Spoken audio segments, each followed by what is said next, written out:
A lot of attention has been paid to the death of Stephon Clark. Uh, and I've always had this thing where when it comes to the various police shootings, I don't generally get that upset because I know that most people, and that includes those that call themselves informed with the news, such as myself, do not regularly become upset by the much more common fall of African Americans by other African Americans. Now, a lot of times when that happens, it's someone who is prepubescent, an adult, 20s, 30s, early teens. But we've actually had two cases in the last week and a half where we've seen infants or just small children killed uh, as a result or indirect result of a relationship that their mother was involved with. Yeah, Dirk, it's horrific. And again, when you hear stories like this, that police stuff doesn't really phase you that much anymore. Not because it happens so often, but because this happens much more often. Now, there was a 5-month-old little boy. His name was Jordan Algie Jr., I believe. Uh, and he was found unconscious by his mother after being left with the her live-in boyfriend or her boyfriend.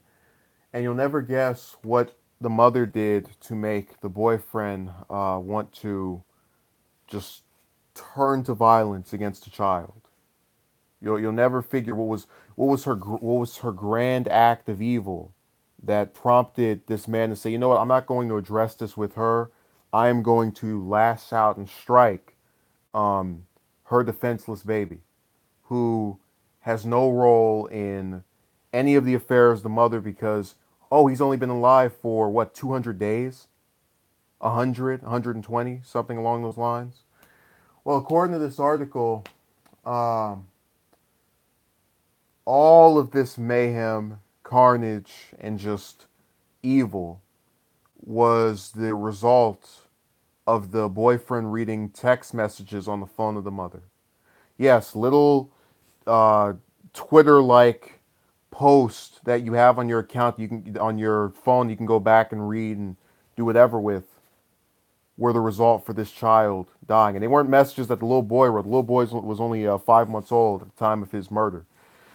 They all were written by his mother and apparently contained some material he didn't like. I don't care. Look, for the sake of, as a person who talks about relationships, I don't care if she wanted to date every man in that state that wasn't him. I don't care if she was planning on turning to some terrorist group.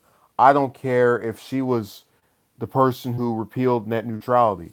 There is no reason, and I think most of you would agree with this, there's no reason to take out on that little boy, that defenseless little boy, what the what the mother did. I would think most of you would understand that. Yeah, well, Dirk, it gets worse. Um, and remember, both of these cases are in the last week and a half. I didn't have to look far or go 10 years ago to find things that were nasty that aren't being discussed. I'm going to read this section of this article for you. A New York City man has been charged with murder after his 3-year-old stepdaughter was found dead in the Queens apartment after being left alone with him. According to Queen District Attorney Mark Jenkins, 32, lived in the apartment alongside the mother of 3-year-old Bella Edwards and her 3-month-old sibling. He was their stepfather.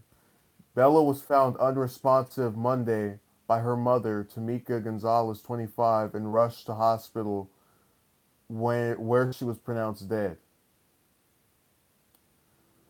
Let me read further down here. Scroll. She was definitely abused, a law enforcement source told the Post. The baby is a victim of sexual abuse. This is a terribly disturbing case. The victim here is an innocent little girl whose body revealed traumatic abuse injuries. Jenkins has been charged with second-degree depraved murder and first-degree depraved assault. If convicted, he faces up to 25 years to life in prison. Now, That story was, or that little girl rather, was found this past Monday, so 4 days ago. Um, and what do you think that 3-year-old did to that grown man, that man who was almost, what, 30 years older than her, to prompt him to attack her in such a violent and evil, despicable way? What can you fathom was the reason for that? I'll tell you what, it wasn't over messages that she wrote or uh, probably anything else that was really that serious. I agree, O'Donohue. There have been too many of these types of stories. The problem is they're not being spoken about by either the mainstream media or by any of these groups that call themselves sickened of the by the senseless slaughter of the African American, because if that were true, they wouldn't get concerned about things just when they get coverage and when they're on TV and when they're being shown uh, in some venue that is receptive to attracting national attention. This case hasn't attracted national attention. No one's talking about this except me and maybe one other person, Brian Solange. It's the only other channel I can think of that spoke about this case. Spoke about both of these cases, rather. And look, we share a commonality in being sickened with the way things are, in terms of just how we interact with each other. You know, the average person to person communication, but also in the fact that you see people get so angry over these police shootings. They happen, less than a tenth of the time in comparison with all of the murders of blacks by other blacks. And look, when we're talking about these various adults that are doing this to each other, at least it's two people fighting back. We're talking about little kids being taken advantage of by these. Okay, O'Donohue says, you remember the story about that obese woman who suffocated her niece by sitting on her? That sounds familiar. I'll have to go and look that up. Problem is, if I look it up, there might be another 5 or 6 cases of that, and I'll get them all confused with each other.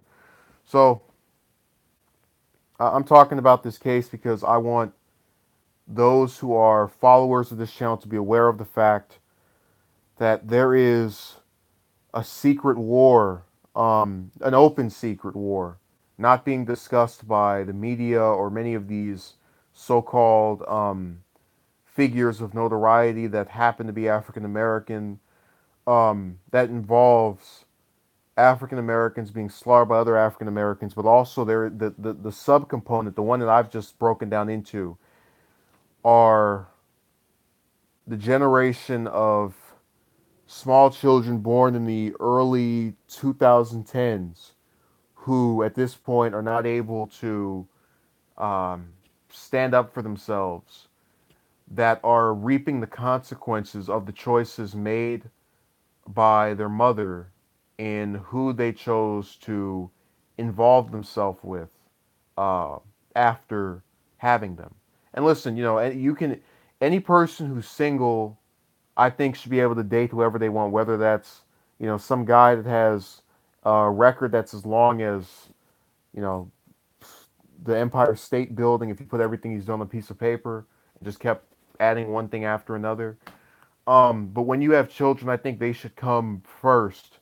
And I know if I were a parent, a single parent, and there was some woman I just met, or that I call myself trying to have some relationship with after having a child with some other woman, I sure as hell wouldn't leave those two alone, and especially um, would not be involved with people who had those type of tendencies. And there are a lot of people who say, "Oh, well, you don't know the full story." Well, I'm supposed to believe that these men who, well, you saw one got that so angry over text messages, just became that animalistic in the course of one day. Okay, VVS says, I wonder if these mothers could detect these negative vibes that they're supposed to be so good at. Yeah, VVS, remember, that narrative I told you about where they only want bad guys, these are the bad guys. I firmly believe UI, O'Donohue, and Dirk, and Envoy and everybody else in this chat room probably would, under no circumstance, not only put our hands on the woman that we're with, unless she attacked us, of course, and we're defending ourselves, but especially not attack a 5 month old or a 3 year old. And what does that tell you? That all that stuff that's been written on this, on my account, on everybody else's account, about the great ways women can detect all these negative qualities is a farce. And it's not just you, me, or anyone else in that comment section that is suffering from that. It's their children they had with other men that they thought were so good, but eventually, something happened to end the relationship, and now um, the kids have to suffer for it. Okay, Envoy says, I agree with you, Dirk. Sadly, how do we go about doing so? Everybody needs some kind of level of psychiatric evaluation. Dirk says some people should not be parents for many reasons that would lead to child abuse. Oh yeah, we've spoke. Look, listen. If I wanted to, I could make an hour-long stream where I spoke about. There's actually a story where there's a couple that participated in raping their own child, as in they had sex with each other. Then after this kid was born, they tried to do something to it, or they did something to it.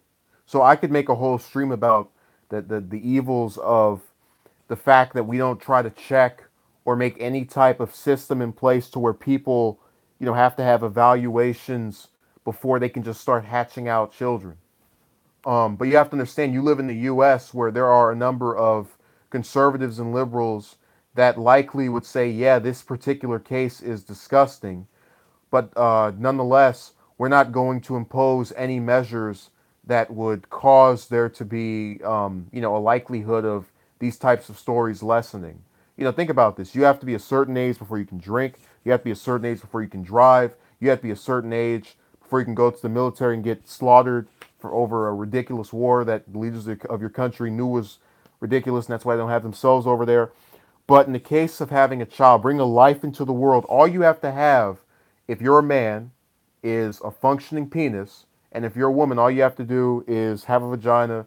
And if the two of you get together and happen to say, hey, this one person looks sexy, and the other person says, hey, this one person looks like someone I'd like to, do whatever with, you just open your legs. 9 months later, here comes this kid. Now all hell can wreak loose, can wreak havoc. And the only time the system ever wants to check you is when the child has already died or been abused or had something happen to it. It's that thing of retroactive concern. I'm sick of it. I've been tired of it for years. Envoy says, isn't funny how in this day and age, everyone's talking about mental illness. We treat depression and anxiety, autism, OCD, Parkinson's, etc., but none for being a parent. Weird. I agree. Dirk says it's the world we live in. O'Donohue says there are just too many messed up parents these days. Yeah, but again, they're not messed up to see. This is what you have to understand. When people start speaking in those generalizations about the greatness of men, the greatness of women, part of me kind of wants to throw up because we see these stories where there's been cases of mothers and fathers abusing their children. In this story in particular, though, I focused on the mothers because the fathers weren't in the lives of their kids, which whether you want to blame that as an example of why things turned out the way they did, you can kindly take that up in the comment section. But nonetheless, the mothers were the primary character probably tomorrow. But I was just sick of this story. It really grossed me out. So thank you.